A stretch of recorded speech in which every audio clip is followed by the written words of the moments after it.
NBC presents the 24th production of its Great Plays series, the continuing story of the theater from Athens to Broadway. Your enjoyment of the Great Plays series can be greatly enhanced by your obtaining a copy of the Listener's Guide, published through the cooperation of the University Press of Columbia University in New York. Listen at the end of this program to learn how you may obtain a copy of the Great Plays Drama Guide containing complete information about this series. This afternoon, we look back on the last 2 decades in the American theater. These 20 years, from 1920 to 1940, embrace the real history of our theater, because within them, more good plays were written than in all the 150 years that had gone before. Within this hour, we will hear excerpts from 3 of the many fine plays that distinguish the period. One is the epoch-making What Price Glory by Maxwell Anderson and Lawrence Stallings. Another is the genuine American comedy by George Kelly, The Show-Off. Finally, there will be the last scene from Robert Sherwood's Pulitzer Prize-winning play, Abe Lincoln in Illinois. This was an era that began with the big guns of war still rumbling in the distance. It was an era that ended with bombs raining down out of the sky, not only on armies, but on the women and children that the men of the armies left behind.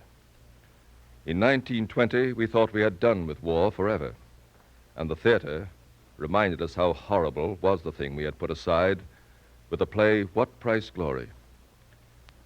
Hear it now and be reminded of how much more horrible war has become. For in What Price Glory, only men, not their families, had to face it.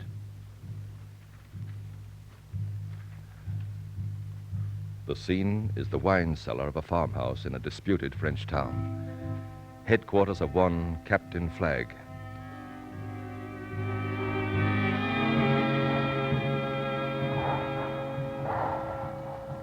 The cellar is dimly lit by candles, and scattered about are ticks stuffed with straw.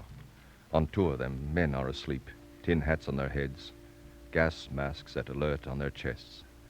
Like all their comrades, they are dirty and unshaven. As the scene opens, Sergeant Quirt enters the cellar, speaks to Corporal Gowdy. Captain Flagg here? Still in the orchard, Sergeant. Digging those new rifle pits. Oh. We got 9 captured Maxims there. Those birds can't change the belts, but they can tap 1,000 rounds apiece by pressing the buttons in the dark. 15 men could hold this half of the town the way he's got the position staked out. Well, there'll be about 15 holding it if this business of reconnoitering patrols keeps up. I'd like to have that divisional staff in this town for one night. Still bad in the square? Pretty bad. Rifles in box rest in the railway station. Light automatics. I thought Flagg got him out last night. They filled it back in at dusk tonight. Our crossfire couldn't stop them. The skipper says they're working them from pulleys from the first floor. The railroad embankment covers them from us. Running rations down that ravine every night is the toughest job I've ever soldiered. Lucky tonight? Pretty lucky. 6 out of 10 come back. Oh. Them 2 Jameson boys got it from the same shell going down. Dutchie and the little Jew were hit right at the dump. Easy ones, though. They'll be back in 10 days. Easy with him now. Yeah. Easy. Who's this? It's Flagg, the captain. And Aldrich. Easy, Aldrich. Spread a blanket there. Yeah, sure. Right here, Aldrich. Give me a stick of that dope, Olson. Yeah. Here, sir. A quart of greens, Captain. All right. Take these 2 now, Aldrich. Put the others in your blouse. Get somebody to give you one every 3 hours till you carry it out. What are they? Morphine, quarter grains. What if I take them all when your back is turned? Go ahead. It's your affair. Where is he? Where is he? Where's Aldrich? Take it easy, Moore. Where's Aldrich? Dave, they got you. They got you, Beauty, the dirty swine. Yeah, take it easy, kid. Take it easy. Oh, why do they keep us in this hellish town? Why can't they send in some of the million men we've got back there and give us a chance? Men in my platoon are so hysterical every time I get a message from Flagg, they want to know if they're being relieved.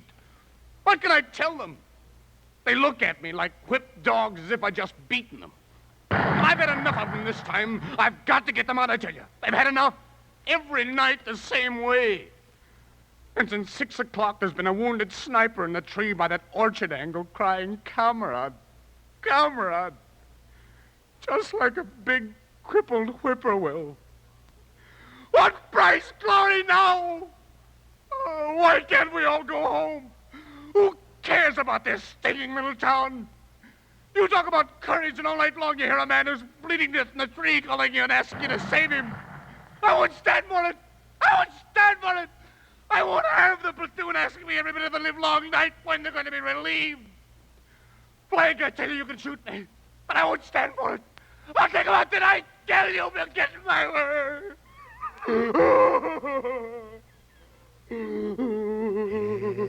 Yeah, boy. You can't do this before all these men. They're rubbed up, too. Now, you're all tuckered out on your side of the line. Don't worry about your platoon. We'll get them out. You turn in here. Doze off for a while. That's it. Give him a blanket. Yeah, Captain. Take it easy a while. You can go back to your platoon and time to stand to. Sleep it off, boy. Sleep it off. You're in a deep, wide hole, and the shells can't get you. Sleep it off, boy. Here, Mr. Moore. Just a little chocolate I bought off a YMCA wagon down at the base. I got hit myself once. Here in Nicaragua. We were washed up before we made a landing. I was a corporal then, and when we were scrubbing down and putting on clean uniforms, doctor's orders, you know, so they wouldn't have to wash us when we were hit. A bird says to me, it was old Smoke Plankett who was killed in 1913 at a joint in Yokohama. Smoke says to me, you'd better swab down, Quirt, because I dreamed last night they wrote your name on a bullet. I said to him, the bullet ain't been cast that can shoot Mickey Quirt. And he said, if your name's on one, it'll turn the corner and go upstairs to find you. Well, that afternoon when we made a landing and hit the beach, it was on a hill about 500 yards offshore. We started up the hill. There weren't many of us dropping. And I came to a log. I had to jump. And I lost my balance, and I threw my hand up in the air. Look, right through the fin as pretty as a pinwheel. Smoke saw it. Oh, yeah, you Weisenheimer, he says to me. Your name was on that one, and you had to reach up for it. Rations in, Captain Flagg. Lost the 2 Jameson boys in the ravine going down, both badly hit. Lost Fleischman and Rosenthal in the dump, both slight. Brought back all the ammunition and 2 sacks of bread, 1 of canned Willie French. I carried a sack of beet sugar on my back. Got a piece of shrapnel in it where they're shelling the crossroads. Stopped it square. In the next war, I'm going to wear a suit of beet sugar and stand forest fire watching the Rocky Mountains. Oh, I brought up 2 of those 30-day wonder lieutenants from a training camp, sent up by a divisional for instruction. Instruction? Listen, I won't stand for it. They wipe their dirty feet on this company. They can give my men all their good jobs. They can keep us in the line all during the whole war. But if my sergeants have got time to teach Army lieutenants how to button up They're in my hole now, Captain. Pretty badly shaken up by the ravine. First time up, you know. Shall I send them to you, sir? Send them to me. And don't call me sir anymore tonight. All right. Gowdy. Yeah? You heard him. Hit the deck. Bring him in. All right, Sergeant. Those Huns in the railway station again, Captain? Right across the town square when there's a flare-up, and you'll see. Well, you'll get a visit from brigade headquarters tonight. I saw their party in the ravine as we were going down to the dump. Yeah, the old man says we got to drive them off the embankment. He can give me 5 general courts, and I'll not waste another man at that business. It'll take a brigade action to get them out for good. You mind if I take a look around there now? I'd like to see this war some. For 6 days, I've been a bakery wagon. Haven't seen a spiggity yet except stinking dead ones. I never see soldiers stink like these heinies. All right, go get your head blown off, but bury yourself while you're about it. The burying detail is in for the night. Oh, gosh, I wish I was home. Well, get one of them Alsatian lieutenants then, and you'll get a leave. I don't want to die yet, thanking you just the same. Well, here goes. Well, keep your head down. I can't waste any gravediggers on sergeants. How do you feel, Aldrich? I can. Sorry Moore blew up that way, Aldrich. You're a lot luckier than he is, but he doesn't know it. I'll have you out tomorrow night with a ration detail. You'll be parking your body in a big white bed in another 2 days. Good luck. Been a good man. I wish I could get you a ribbon for this thing. All right. Here. Here's a captain. Well, well, well. The new lieutenants. Let me look at you. So, this is the last of the old guard, eh? In the name of holy sweet jumping, are you gentlemen bound for a masked ball that you come disguised as officers? Or do you wish to save the snipers the trouble of picking you off of the glass that you wear signboards? Can't you go without those trench coats even to the trenches? How long can you last in them boots? Take 'em off before you even part your hair in the morning. My name is Flagg, gentlemen. I'm the sinkhole and cesspool of this regiment. Frowned on in the YMCA huts and sneered at by the divisional Beau Brummels. I'm a good-for-nothing company commander. I corrupt youth and lead little boys astray into the black shadows between the lines of hell, killing more men than any other company commander in the regiment, and drawing all the dirty jobs in the world. I take chocolate soldiers and make dead heroes out of them. I didn't send for you, Mr.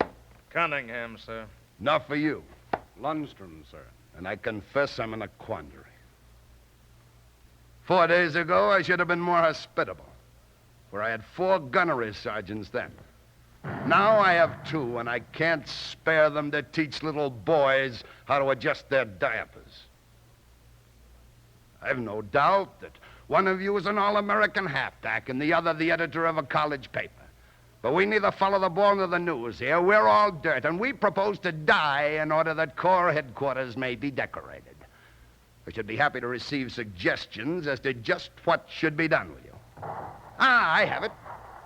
There are 2 German gunners over there in the enemy railway station. 2 bright young men might get them out and cut their throat before dawn. Then no more could get into the station all day. 2 bright young men who know very little of anything just yet. I have 2 bright ones, but they're far too valuable. They're corporals with 10 years' experience. I'll do anything you will. Where is this railway station and the $2 that got you buffaloed? Why, it's Frank Merriwell. All right, Frank, you and me will be playing ball in hell by 3 o'clock this morning. Put me in 2. Oh, no. We must have officers left. Rule of the game, must have officers. Men would get right up and go home, and then there wouldn't be any war at all. Besides, 3 would be a crowd, and I hate crowds early in the morning around the railway station. They're so noisy and they die so fast. Gowdy! Yeah, Captain? Take Mr. Lundstrom to the 4th Platoon Sergeant and tell him that here's his new officer. Yes, sir. And by the way, Mr. Lundstrom, they filter through and bomb twice a week. Small parties slipping down that ravine you'll find in your left. Watch it closely or you'll all have your throats cut before you know it. And let that sergeant sleep for the next 2 days. Remember, he'll do no details till he's rested. Of course, you can wake him for advice. That's all. Shove off. Very good, sir. Bah. Enough to drive a man nuts. Quirt. What's the matter with you? How do you do, Captain? You got a can opener for this bandage kit? You crook. You got a leg wound. Yep. I say, Captain, you got a can opener? Those things are supposed to be open with the teeth. You don't say. Well, this one wasn't. This here one was evidently made for the Red Cross by the Red Salmon Company. Like as not, instead of bandages, I'll find a mess of goldfish in it. Where were you? Where were you? Just looking around. Here. Thanks. Where were you, I said? In the vegetable garden, pulling turnips. Quirt, I believe you stuck your leg out. Listen, if I wanted to stick my leg out, don't you think I had plenty of chance to do it before? No, sir. I stuck my head out. Some bird in the church tower took a shot at me. There she is. Look at her. Nice, huh? In and out without touching the bone. Here, now, Gemini, let me squeeze the juice out of it. She'll be all right. Ain't she the prettiest little punk you ever saw, Captain? Ain't she a beauty? I suppose you think you're going back to Cognac Pete's, huh? How did you guess it? Yes, sir. Back to my little skookum lady you try to make me a present of. Am I happy? Am I happy? Oh, boy, ask me, Captain, am I happy? You mean to say you ain't cured of Charmaine yet? Cured of Charmaine? No, sir, I ain't even getting better. Oh, Captain Flagg, ain't you proud of yourself? Ain't you a wizard? Oh, ain't I sorry to leave you alone here in all this mess?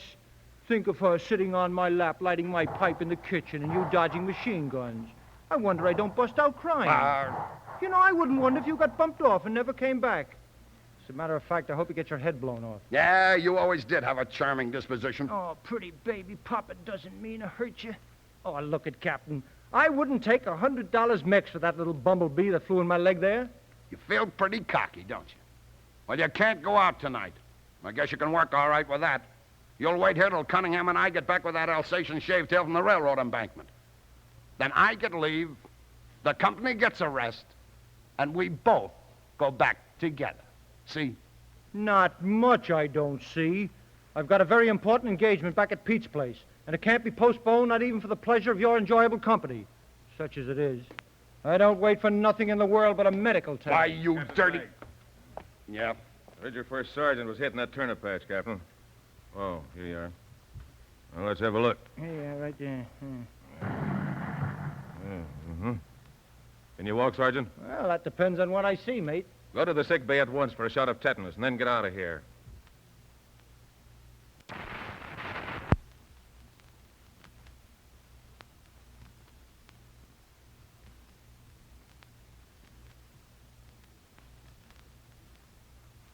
You can reach a collecting station before you're done. Oh, thanks.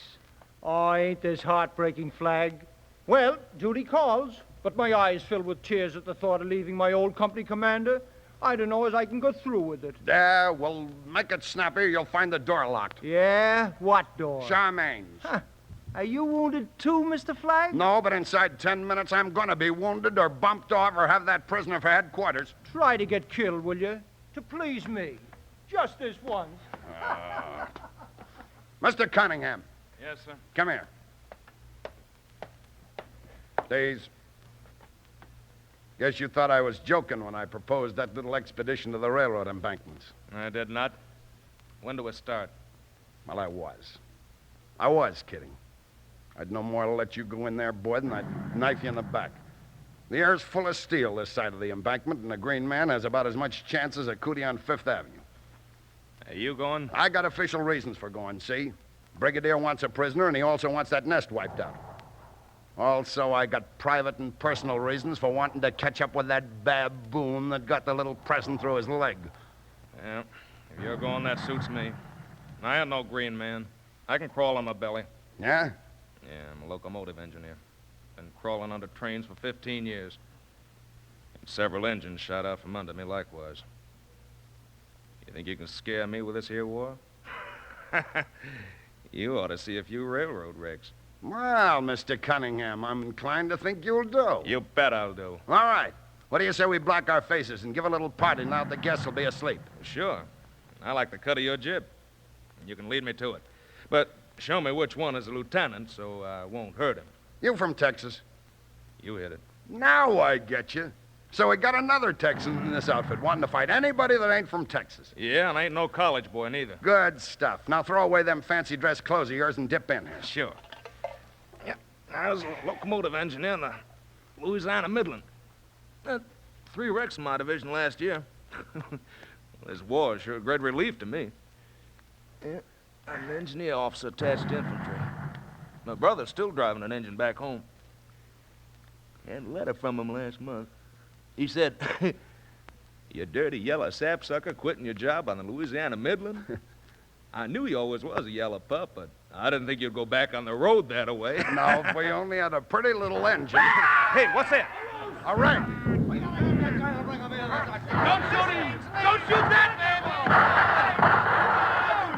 We've got one, boys! We've got a live one!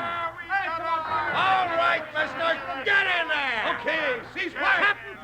Captain Flag! Hey, we got a prisoner, sir! Bring him over here. Let me have a look at you, sweetheart. Let me have a look. Boys, he's an Alsatian lieutenant. He couldn't wait for us to go after him, so he come over. Oh, sweetheart, you're the sweetest sight I've seen since Charmaine. Here, Kuiper, take care of him for me, and for Lord's sake, don't scare him to death, because he's our ticket to leave. Hey, we'll pack him a lead. How do you like that, boy? Back in old Flag. Hey. Get the flag. Who's that? It's little Lewison, sir. Lewison. Bring him in. Get the flag. Get the flag. Stop the blood. Stop the blood. I can't stop it, Lewison. I'm sorry. Fix him with your needle, mate. Oh, Captain Flag. Can't you please, sir? Stop the blood. Easy with him. Lay him down easy. That's it. Now. You'll be all right, boy. You'll be all right.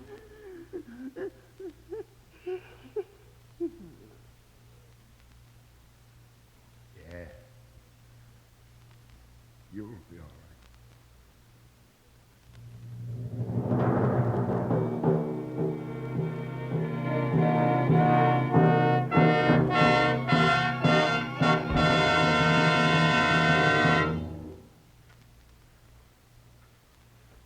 The scene you have just heard, Sergeant Quirt was played by Walter Kinsella, Captain Flagg by Ted DeCorsia, Corporal Gowdy by John Griggs, Lieutenant Ulrich by Raymond Edward Johnson, Lieutenant Moore by Joe Helgeson, Lieutenant Cunningham by Spencer Bentley, the pharmacist's mate by Billy Lee, and Private Lewison by Paul Dubov. What Price Glory produced in 1924 for the first time stripped war of the romantic legend that had surrounded it in the theater. It was a vivid example of the new realism that had come to the theater in 1920. Looking back, it is possible to see the first symptoms of this realism in the founding of the Little Theater by Maurice Brown in Chicago in 1915, the organization of the Provincetown, Washington Square, and neighborhood players in New York in 1915. The first public performance of Eugene O'Neill play in 1916, and the beginnings of the Theater Guild in 1919. All these factors combined to transform the American theater from a comparatively weak institution, peopled by unbelievable characters expounding dramatic themes of no more substance than cotton candy, into a dynamic force. With O'Neill showing the way, a new school of dramatists appeared, writers of wit and power. Howard, Anderson, Stallings, Behrman, Barry, Rice, Lawson, Kelly, and Kaufman were the first of a much longer list of able playwrights. O'Neill wrote Beyond the Horizon, Anna Christie, and The Hairy Ape, and thus whetted the public's appetite for more plays dealing with problems of social significance. Then came other plays that satisfied this appetite, plays like Nice People, Ambush, The Adding Machine, Hell Bent for Heaven, and as we have just seen, What Price Glory.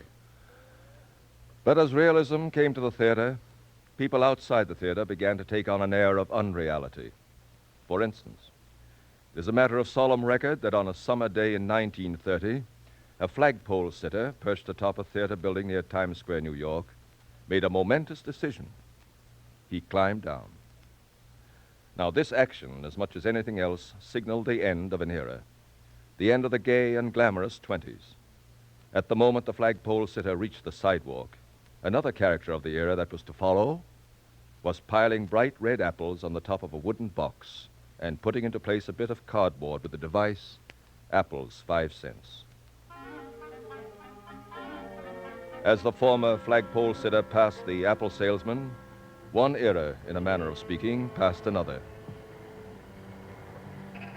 And what might these two have to say to each other? Well, it's anybody's guess. Apples 5 cents. Help the unemployed. A nice big red apple for a nickel. Buy now, put your money to work, help bring back prosperity. Apples, 5 cents. Apples. Hey, buddy. Let me ask you something. Apples, sir, 5 cents. Your choice, sir. Take any one at all. Yeah, give me an apple. Now, let me ask you something. What's been going on down here? Down here? Yeah, down here. Well, maybe I'd better explain it to you. You see, for the last 10 years, I've been sitting on flagpoles. I'm a flagpole sitter, see? Oh, indeed. Indeed, yeah. It's always been good for a laugh, if you understand what I mean. I go from one town to another making deals with restaurant men or storekeepers to put a sign on my back and then climb a flagpole. It never fails. But today, for the first time, I noticed something's wrong. Yes? I'm rounded on my first week, just getting warmed up, you might say. And then... Yes? I looked down, and for the first time, I noticed... Yes? Nobody's looking at me. Nobody's looking at you. Oh, is that all? Apples, 5 cents. Buy now and help bring back prosperity. Apples, 5 cents. But look, buddy, it's got me worried. What's got you worried? Why don't they look at me no more? Well, it's a long story. Well, let me hear it. Here, have something yourself. Take an apple. Well, I don't mind if I do. I'll take this one here. I'll eat it later if you don't mind. Go ahead. Now, your question was this, I believe. Why don't people look at you anymore? Yeah, that's right. Why don't they look at me no more? Well, by the way, what is your name, sir? O'Boyle. Boxcar O'Boyle. Champion flagpole sitter of the universe. Call me Boxcar. Yes, of course, yes. Well, I am J. Parker Upturn, investment counselor. I'm in Apples at the moment. I'm pleased to meet you, Mr. Upturn. Boxcar, come to the point. Yeah? The reason that people have stopped looking at you up there on your flagpole is that people have changed. Times have changed. Times have changed incredibly. Boxcar, you recall the war. Do I? I climbed my first flagpole on Armistice Day. Yes, and a great deal of that went on, as I recall. Howsoever, we did many strange things after the war. In a burst of fervor, we voted hard liquor out of the saloons and into the home. Women cut off their hair to their ears and their dresses to their knees and began to smoke cigarettes and put on makeup. Young people labeled themselves the lost generation and provoked a complete revolution in manner and morals. Do you follow me, Boxcar? Oh, yeah. Yeah. Restlessness and discontent were rife. People seized on every fad and fancy that came along. At one time, it was necessary to master a Chinese game called mahjong or be left completely out of things socially. Yeah? A Frenchman named Émile Coué arrived in New York and soon had the whole country repeating after him, day by day, in every way, I'm getting better and better. A gross overstatement, Boxcar. Yeah. It was the era of the bum steer, Boxcar. There were many false prophets. Of prohibition, they said, this is a great experiment which will result in a nation that knows not alcohol. Of Florida real estate, they said, here is the rarest opportunity in all American history to invest in land that will double and triple in value before it's stabilized on a permanently high level. Yeah. I sat on a flagpole in Miami The once. stock market boomed, Boxcar. Of the stock market, the prophet said that here was an opportunity unparalleled in all American history. Hey, wait a minute. Wasn't that the Florida boom? Of course. It was also said of the stock market. Experts pointed out with some irritation, Boxcar, that there was no longer the slightest excuse for a man not to be financially independent in his old age. All that was necessary to do, Boxcar, was to consult an investment counselor, follow his advice, and then recline to await dividend checks of $100 a week at the age of 55. Yeah, but Mr. Upturn, what I want to know is, why don't they look at me no more? Patience, my dear Boxcar, patience. People fed on sensations, Boxcar. They applauded all who supplied even a momentary diversion. To become a popular hero, it was necessary only to swim the English Channel or to fly nonstop between one point and another point that had never been flown nonstop before. Then, having done that, one reported to the battery at the southernmost tip of Manhattan Island at 11:45 a.m. There, one found a reception committee, and with this committee, one proceeded up Broadway. Along the sidewalks, people who took their lunch between 12 and 1 o'clock cheered, while from the windows of the skyscrapers, people who took their lunch between 1 and 2 o'clock tore up telephone books and threw rolls of tissue paper from the windows. But what I want to know... Silence. Things went from bad to worse. People demanded more and more sensations. To satisfy this appetite, marathon dances were held, and young men and young women staggered around dance floors for weeks on end. In Chicago, a man climbed a flagpole and sat on it while down in the streets, thousands cheered and traffic was at a standstill. That was me. I was the guy. I climbed the flagpole in Chicago. Oh, I was a wow. I panicked. Naturally, Boxcar.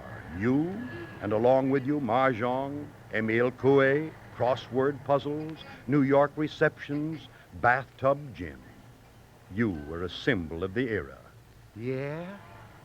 A symbol? Precisely, Boxcar. But, why don't they look at me no more? Because, my dear Boxcar, the era has ended. You mean flagpole sitting has passed out? I am afraid so, Boxcar. Well, it was good while it lasted. Hey, but look, I gotta do something. What am I gonna do? Well, Boxcar, I don't advise professionally anymore. But as you see, I am in Apples. Apples? Not a bad idea. I'll get me some apples. Thanks. I'll get me some apples right now. So long, Mr. Upturn. I'll just get me some apples right now. But Boxcar, Yeah, Mr. Upturn? if you don't mind, the other side of the street, please.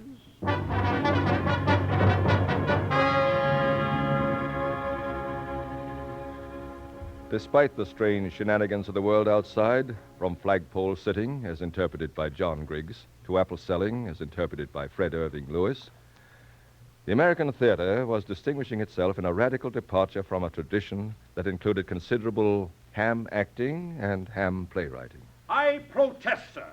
I most emphatically protest.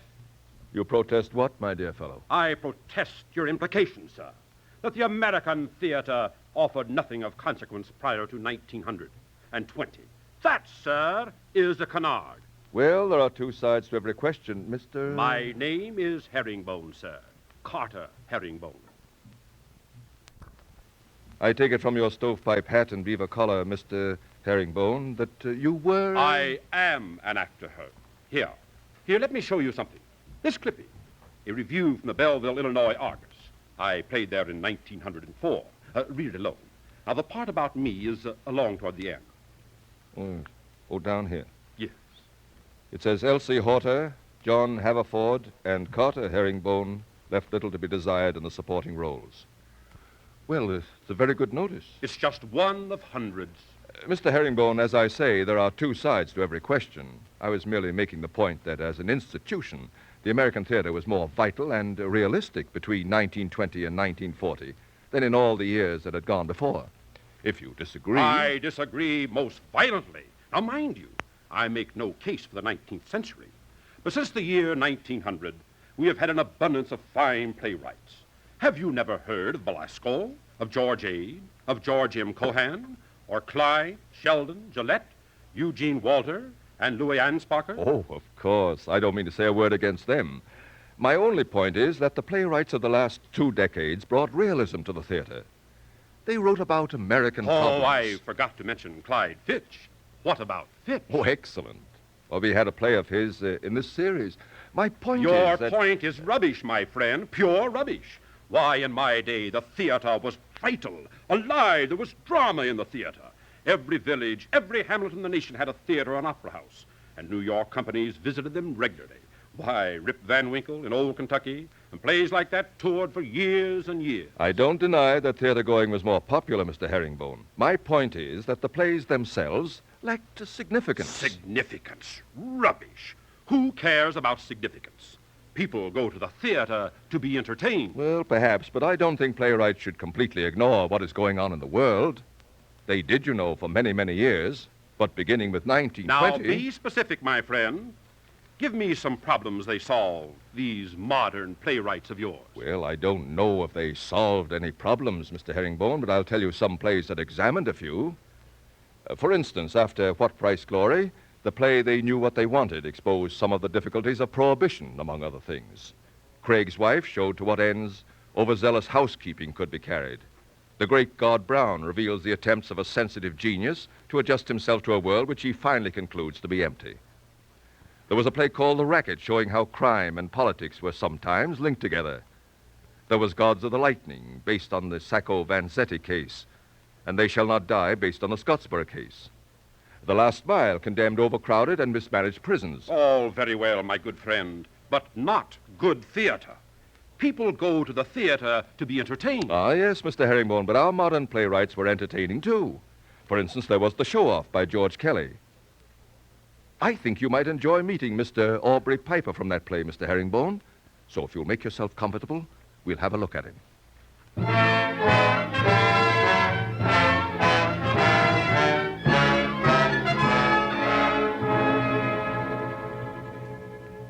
The immediate situation revolves around so simple a thing as a glass of water for Aubrey. But Aubrey can make even that an occasion. And hurry along, darling, hurry along. All right, dear. I'll get it for you right away. Now what's the matter, Amy? Oh, nothing, Mother. Aubrey wants a drink of water. Oh. Now stay right where you are, folks. Right where you are. Just a little social attention. Going right out again the next train. Good. Oh, there you are, Mother. Well, I'm any woman's fancy. What do you say, huh? Even to the little old carnation? Say, come on, Amy. Step on the United Gas out there. Customer in here waiting for the old Aquapura. Man's got to have something to drink. How about it, Pop, huh? You'll stay with me on that, won't you, huh? Yes, sir, I want to tell those of you who ventured out this evening that this is a very pretty little picture of domestic felicity. Father reading and Mother knitting. But then Mama's always knitting. And little old Tommy Edison over there working 18 hours a day to make the rich man richer and the poor man poorer. What about it, Popcorn, huh? Right or raving, huh? Sign on the dotted line. Say, what's this? Little old Popsy-Wopsy getting sore and going to leave us flat? Well, nevertheless, notwithstanding, Mrs. Fisher, I'd like to mention that the kid from West Philadelphia is giving the growing boy the said and done. Ah, there she is. Amy herself, and not a moving picture, blushing as she gave it, looking down at her feet so bare, and her tattered gown. How's that, Mother Fisher, huh? You can't beat that little old Willie Shakespeare, can you? No, sir, I'd like to tell the brothers that that little old Shakespeare shook a wicked spear. Well, here's laughter, ladies, and Mr. Marconi, my best regards to you. I'm afraid it's not very cold. Why didn't you let it run? Well, I did, but it doesn't seem to get any colder. Very nice indeed. And a sweeter draft from a fairer hand was never quaffed. Oh, you. Well, thank you very much. Yes, sir, Mr. Joseph, I want to tell you that you're wasting your time. But when you're all through, they'll offer you 20 cents for it and sell it for $20 million. Take it or leave it, sign on the dotted line. Yes, sir, that's exactly what they did to little old yours truly here. 20 Lincoln Anacondas for a formula that would have solved the greatest problem before the industrial chemical world today. A formula to prevent the rusting of iron and steel. A solution of vanadium and manganese to be added to the metal in its molten state instead of applied externally as they have been doing. Mom, do you know anything about that little screwdriver, the black But handle? simply because it was discovered by a working man You mean the that they one saw you couldn't fixed the manufacture. sewing machine with? Yeah, that little short one with a black handle. They gave it the swinging door. I think I saw it on that shelf over the sink. All right, Mom. And, Joe, don't go upsetting everything They'd out rather there. go on paying $1 million a year to paint their steel and iron structures throughout the country than to pay me. Do you see it, Joe? And do you know why, Mrs. Fisher? No. Then I'll tell you. Because I work for my living. That's the said and done of the whole business. Keep them poor and get them married. And then, as my darling old mother used to say, quote, you've got them on their beams and hinges, unquote. Well, I don't see that anybody's trying to make anybody get married if they don't want to. Oh, but they do, Mrs. Fisher. But the capitalist wants to stop them. Yeah? Well, I guess it'd be just as well to stop some of them. Oh, don't you go back on little old William Jennings Bryan, Mother Fisher. Life, liberty, and the pursuit of happiness, you know. Sign on the dotted line. Oh, come on into the parlor, Aubrey. Yes, sir, Amy, I want to tell you it's the poor man that gets it every time. I put a question up to Secretary Mellon in a letter 6 weeks ago that absolutely stumped him. Because I haven't heard a line from him since. Oh, come I on. simply asked him to what extent his proposed program of income tax revision would affect the great American railroad employees.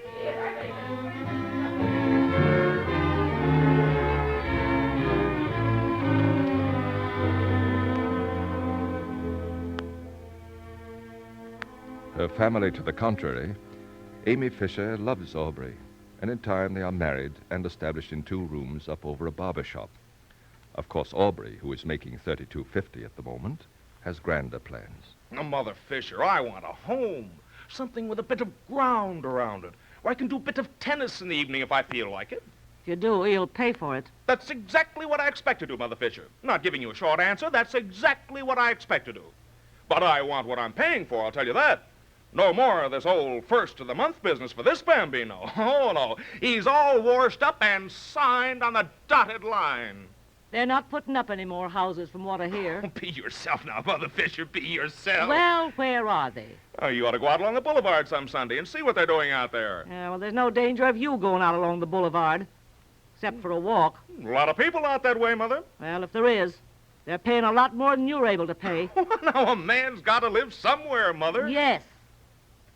Well, if he's wise, he'll live where he's able to pay. Unless he wants to be moving half a dozen times a year, like a lot of them are doing. Making a big show. buying $10,000 houses and putting $50 down. Besides, you ain't got any furniture, even if you did get a house.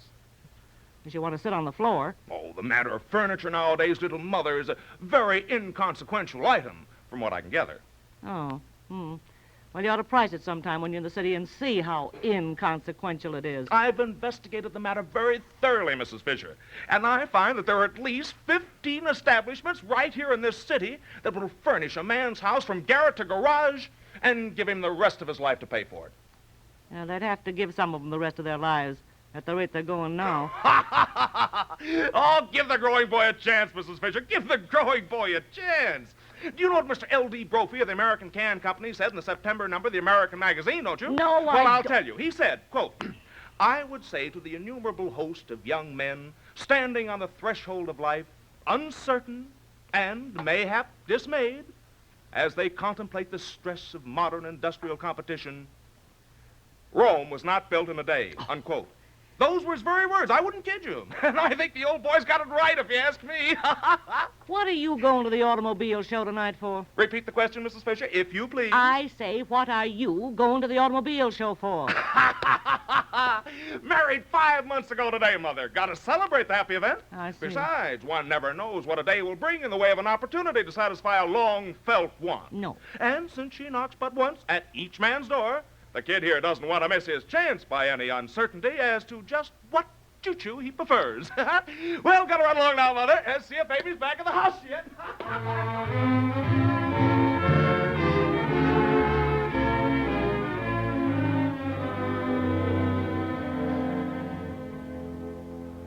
Aubrey has borrowed a car from a friend to attend the automobile show.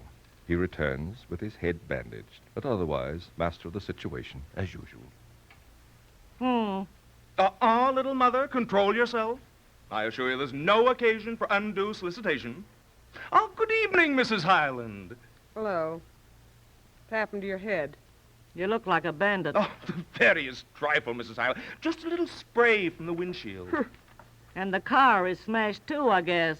Well... Ain't it? Now, Mother Fisher, it is now in the hands of the bandits of the law, the judicial gentlemen who have entered into a conspiracy with the regulators of traffic to collect fines from motorists by ordering them to go one way and then swearing that they told you to go another. Never mind your fancy talk. We've had too much of that already.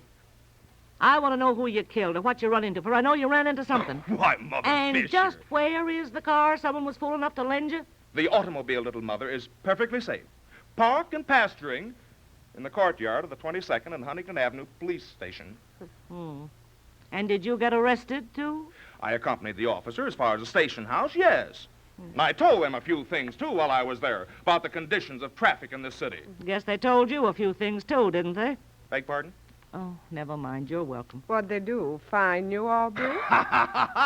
They were all set to find me, but when I got through with them, they didn't have a leg to stand on. Oh. So they tried to cover themselves up as gracefully as possible by trumping up a charge against me of driving an automobile without a license. Well, what did they do? Take the automobile away from you? Nothing of the sort. They simply complied with the usual procedure in a case of this kind, which is to release the defendant on bond pending the extent of the victim's injuries. Was somebody injured? The traffic cop that ran into me, yes. Oh, good grief. Well, couldn't you find anybody but a traffic cop to run into? Oh, I did not run into him, Mrs. Highland. You don't understand the circumstances of the case. Well, I understand this much about them, that they can give you 10 years for a thing like that. Well, and serve you right, too. Land, you're borrowing people's automobiles and knowing no more about running them than I do. No time like the present to learn, Mrs. Highland. Well, you very likely have plenty of time from now on.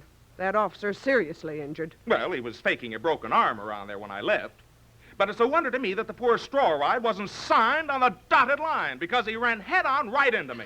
Was he in a car, too? No, he was jaywalking. He was trying to beat me to the crossing after giving me the right of way. Well, where did this thing happen? Broad and Erie Avenue. I wouldn't kid you. They take the cop to the hospital? Well, yes, we took him over there in the car. They let you run it? Repeat the question, Mrs. Highland. You heard me. I don't need to repeat it. Oh, and take that silly-looking bandage off your head before Amy sees you and you frighten the life out of her. She's got enough to worry her now without looking at you.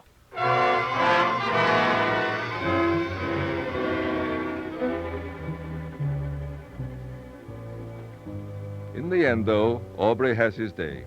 Joe Fisher sells his invention, and for once his show-off brother-in-law commands respect in the Fisher household. You know, it was a funny thing, Mum. When I first talked to the Myers and Stevens people, I was only to get $50,000 advance.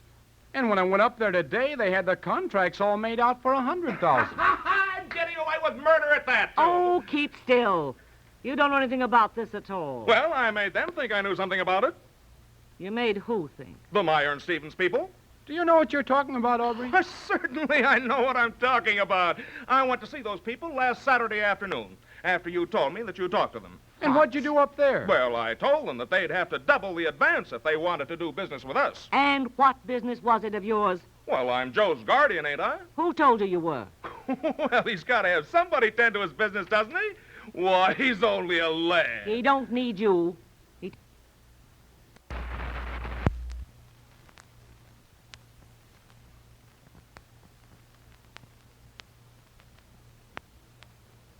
He tended to his own business long before he ever saw you. Well, what did you say to them, Aubrey? Well, I simply told them that your father was dead, and that I was acting in the capacity of business advisor to you. Huh? And that if this discovery of yours was as important as you had led me to believe that it was, they were simply taking advantage of your youth by offering you $50,000 for it. And that I refused to allow you to negotiate further unless they double the advance, market it at their own expense, and one half the net, sign on the dotted line. I never. Well, I certainly have to give you credit, Aubrey.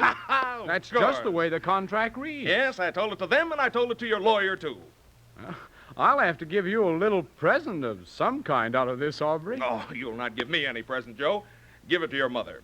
She'll need it more than I will. Why, Aubrey. Oh, Amy, have you got the financial page there? Is this it, Aubrey? Oh, yes. Thank you, dear, thank you. Oh, Aubrey, you're wonderful. Well, a little bit of bluff goes a long way sometime, Amy. Sign on the dotted line. Isn't he wonderful, Mom? Heaven help me from now on.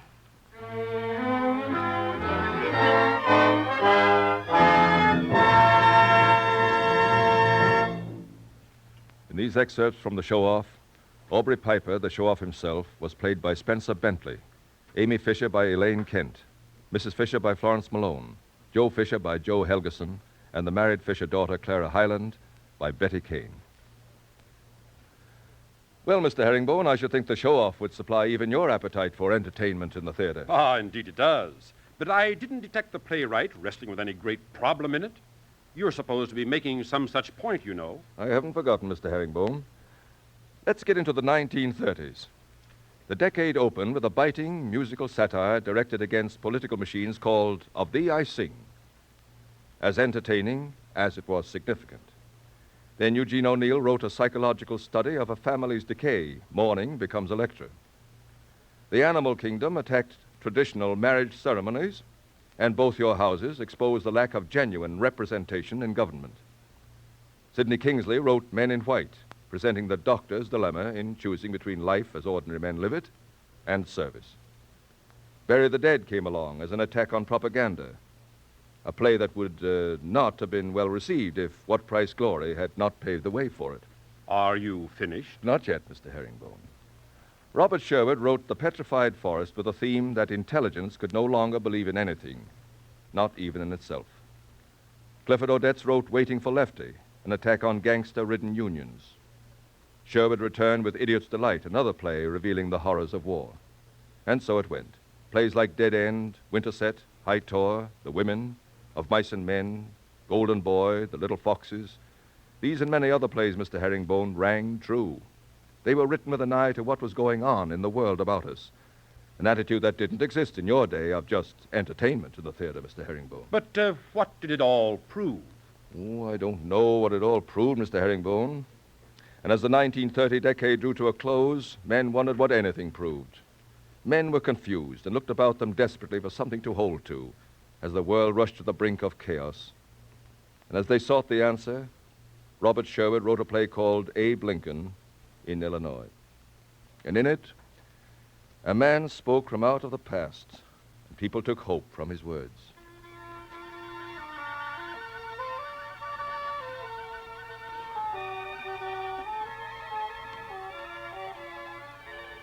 The The scene is the yards of the Springfield, Illinois Railroad Station on February 11th, 1861. A crowd, held back by a company of state militia, awaits the arrival of President-elect Abraham Lincoln, who will board the train that is to take him to Washington. As they wait, a major of militia gives last-minute instructions and confers with Kavanaugh, Lincoln's bodyguard. Captain? Yes, sir? I want you to form your man up against this ram. Yes, sir. You seem nervous, Mr. Kavanaugh. Well, I am nervous. For 3 months, I've been guarding the life of a man who doesn't care what happens to him. What do you mean? Well, I heard today that they were betting 2-1 in Richmond that he won't be alive to take office on March the 4th. Huh. I'd like to take some of that money. The state militia is competent to protect the person of our commander-in-chief. Well, I hope the United States Army is competent to help. But those Southerners are mighty good shots. And I strongly suggest that your men be commanded to keep watch through every window of every car, especially whenever the train stops at a town or a tank or anywhere. And if any alarm is sounded at any point along the line... There's no need to command my men to show courage in an emergency. Now, no slur was intended, Major. But we must be prepared in advance for everything. Let me stand back there. Keep that crowd back there, you men. I'm Mr. Lincoln's brother-in-law. What's your name? Oh, it's all right. I know him, Major. That's Mr. and Mrs. Ninian Edwards and Mr. Speed and Mr. Herndon with them. I know them all. You can let them through. Very well. You can pass. Oh, thank you very much, Major. How's the president feeling today? Happy? Just as gloomy as ever. He came down to the office yesterday. When I asked him what I should do about the sign, Lincoln and Herndon, he said, "Let it hang there. Let our clients understand that this election makes no difference to the firm. If I live, I'll be back sometime, and then we'll go right on practicing just as if nothing had happened." He's always saying that. If I live. Here he comes!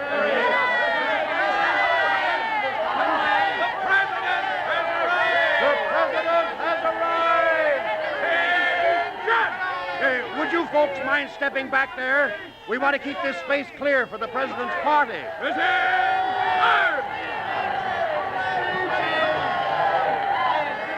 They, want you to say something, Abe. All right, Ninian.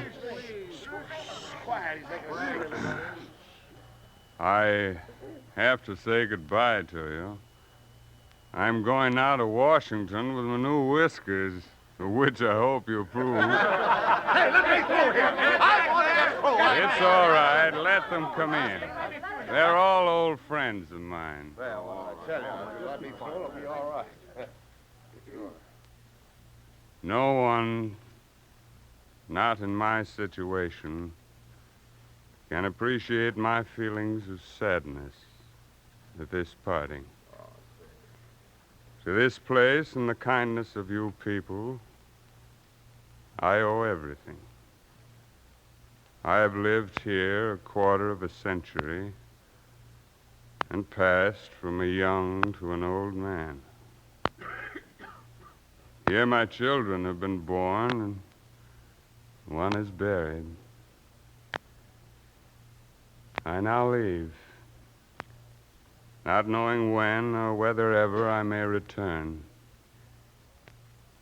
I am called upon to assume the presidency at a time when 11 of our sovereign states have announced their intention to secede from the Union, when threats of war increase in fierceness from day to day. It is a grave duty which I now face.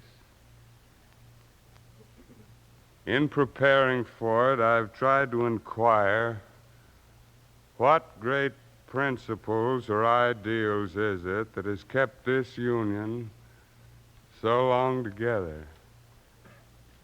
And I believe that it was not the mere matter of the separation of the colonies from the motherland, but that sentiment and the Declaration of Independence which gave liberty to the people of this country and hope to all the world. This sentiment was the fulfillment of an ancient dream which men have held through all time, that they might one day shake off their chains and find freedom in the brotherhood of life. We gained democracy. And now there is the question whether it is fit to survive. Perhaps we have come to the dreadful day of awakening, and the dream is ended. If so, I'm afraid it must be ended forever. I cannot believe that ever again will men have the opportunity we have had. Perhaps we should admit that and concede that our ideals of liberty and equality are decadent and doomed. I've heard of an Eastern monarch who once charged his wise men to invent him a sentence which would be true and appropriate in all times and situations. They presented him the words, "And this too shall pass away." That is a comforting thought in time of affliction. And this too shall pass away. And yet, let us believe that it is not true. Let us live to prove that we can cultivate the natural world that is about us and the intellectual and moral world that is within us, so that we may secure an individual, social, and political prosperity whose course shall be forward, and which, while the earth endures, shall not pass away. I commend you to the care of the Almighty, as I hope that in your prayers you will remember. Goodbye, my friends and neighbors. Goodbye, Abe. Goodbye, Abe. Goodbye, Abe. Goodbye, Abe. Goodbye, Abe. Goodbye, Abe. Good luck, Abe.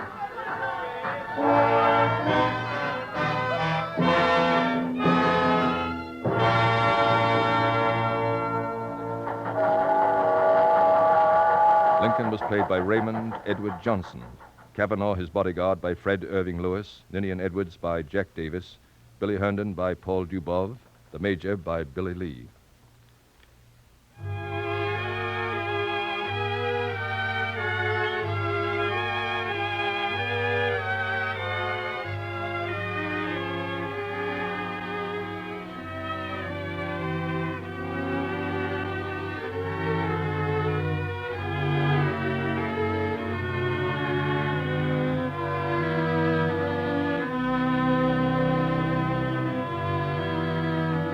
During the past hour, the National Broadcasting Company has presented the 24th production of its Great Plays series. A review of the American theater from 1920 to 1940, prepared by Gerald Holland. Excerpts were heard from What Price Corey by Maxwell Anderson and Lawrence Stallings, from The Show-Off by George Kelly, and from Abe Lincoln in Illinois by Robert Sherwood. Next Sunday at this hour, the Great Plays series will present Robert E. Lee by John Drinkwater.